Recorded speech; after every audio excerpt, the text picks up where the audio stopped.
أعوذ بالله من الشيطان الرجيم بسم الله الرحمن الرحيم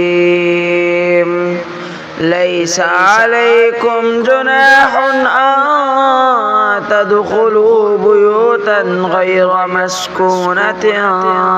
فيها متاع لكم والله يعلم ما تبدون وما تكتمون قل للمؤمنين يغضوا من أبصارهم ويحفظوا فروجهم ذلك أزكى لهم إن الله خبير بما يصنعون